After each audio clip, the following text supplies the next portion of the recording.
नमस्कार, स्वागत है आप सभी का वनडेज के YouTube चैनल पर। तो आज हम बात करेंगे कि भारतीय स्टेट बैंक में असिस्टेंट मैनेजर की नौकरी कैसे मिलती है, उसके लिए क्या क्या करना पड़ता है, कैसे पढ़ना पड़ता है, कितने परसेंटेज चाहिए होते हैं, कैसे एग्ज़ाम होते हैं, कितनी सैलरी मिलती है और काम आपको कैसे करना पड़ता है। तो ये सारी चीज़ें आज हम आपको इस वीडियो में बताएंगे। तो इस वीडियो को शुरू करने से पहले अगर आपको ये वीडियो देखने में अच्छा लगे, इंफॉर्मेटिव लगे, तो इसको लाइक, सब्सक्राइब और शेयर ज़रूर करिए। तो पहला क्वेश्चन ये है कि who is SBI PO? SBI PO कौन होता है? तो देखिए, SBI PO का मतलब होता है SBI प्रोबेशनरी ऑफिसर। अगर हम आम भाषा में बोलें तो प्रोबेशनरी ऑफिसर का मतलब होता है असिस्टेंट मैनेजर।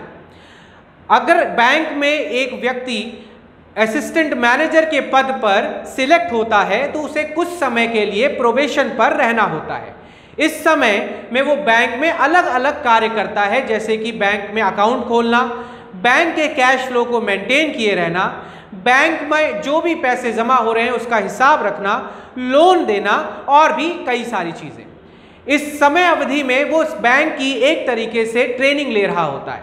जब ये अवधि खत्म हो जाती है, इसका मतलब जब ये प्रोबेशन पीरियड खत्म हो जाता है, तब उसका एक ब्रांच में अलॉटमेंट कर दिया जाता है और उस समय से उस प्रोबेशनरी ऑफिसर को असिस्टेंट मैनेजर के नाम से बुलाया जाता है। सो हमारा दूसरा क्वेश्चन ये है, how to become SBI PO? SBI में PO कैसे बने? तो देखिए, हर वर्ष SBI अपनी रिक्रूटमेंट प्रोसेस को एक एडवर्टाइजमेंट के जरिए जारी करता है, जिसको SBI PO नोटिफिकेशन के नाम से जाना जाता है।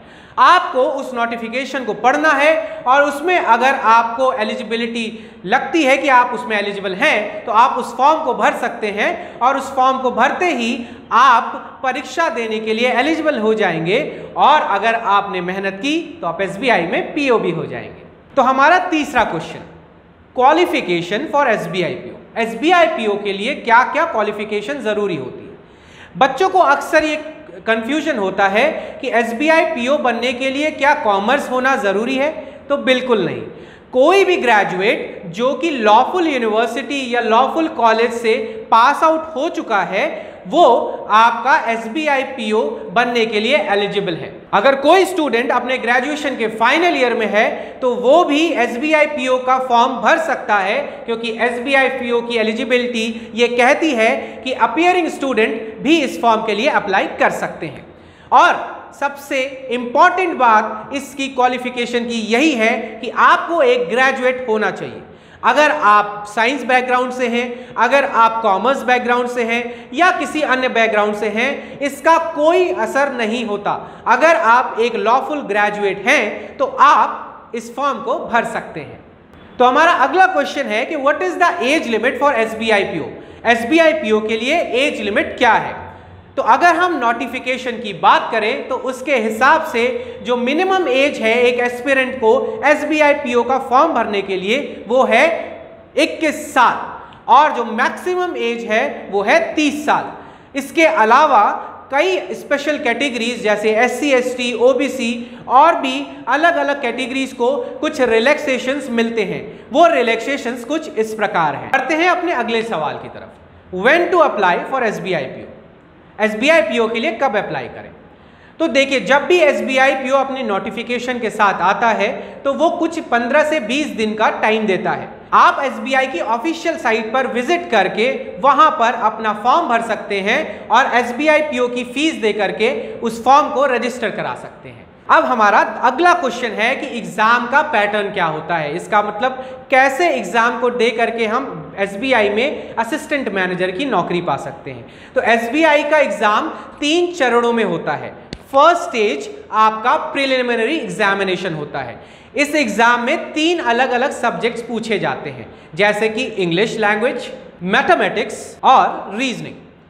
हर सेक्शन में मिनिमम कट ऑफ पास करना जरूरी नहीं है, लेकिन हाँ, आपको ओवरऑल कट ऑफ पार करना जरूरी है। इसका मतलब अगर आपने ओवरऑल कट ऑफ क्लियर किया तो आप प्रिलिमिनरी एग्जाम पास कर लेंगे और मेन एग्जाम के लिए एलिजिबल हो जाएंगे।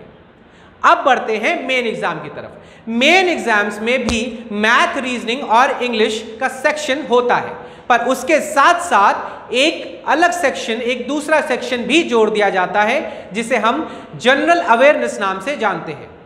इसका मतलब मेंस के परीक्षा में आपको 4 डिफरेंट एग्जाम्स, 4 डिफरेंट सब्जेक्ट के एग्जाम्स देने पड़ते हैं। इसके अलावा आपको एक डिस्क्रिप्टिव टेस्ट भी देना पड़ता है जिसमें एस्से राइटिंग और लेटर राइटिंग भी होता है। अब बढ़ते हैं हम अपने तीसरे स्टेज की तरफ, जो कि है ग्रुप डिस्कशन यानी कि जीडी और पीआई यानी कि पर्सनल इंटरव्यू। इस राउंड में हर एक एस्पिरेंट को जीडी और पीआई के राउंड से गुजरना होता है। इस राउंड में हर एक एस्पिरेंट को ग्रुप डिस्कशन में भाग लेना होता है जिसमें कि उसको कुछ अंक दिए जाते हैं।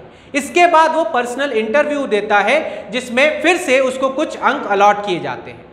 इन सारे चरणों को यानी कि मेंस और इंटरव्यू के चरणों के मार्क्स को जोड़ करके ही फाइनल मेरिट लिस्ट बनाई जाती है जिसमें कि सिलेक्शन कंफर्म किया जाता है। तो चलिए बढ़ते हैं अपने लास्ट क्वेश्चन की तरफ।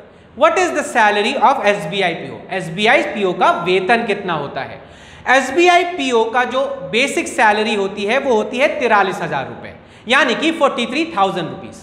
और अगर हम बात करें इसके अलाउंसेस की, जो अलग अलग प्रकार के अलाउंसेस मिलते हैं, तो ये सब मिला जुला करके जो वेतन या सैलरी एसबीआई पीओ को मिलती है वो कहीं 60,000 के ऊपर जाती है। इसका मतलब एक एसबीआई पीओ हर महीने 60,000 के ऊपर पैसे कमाता है। तो हमने आज कोशिश की कि हम आपको बता सकें कि स्टेट बैंक में अगर आपको असिस्टेंट मैनेजर बनना है तो आपको क्या क्या करना पड़ेगा, और अगर आप स्टेट बैंक में असिस्टेंट मैनेजर बन जाते हैं तो आपको क्या और कैसे सैलरी मिलेगी और क्या काम करना पड़ेगा।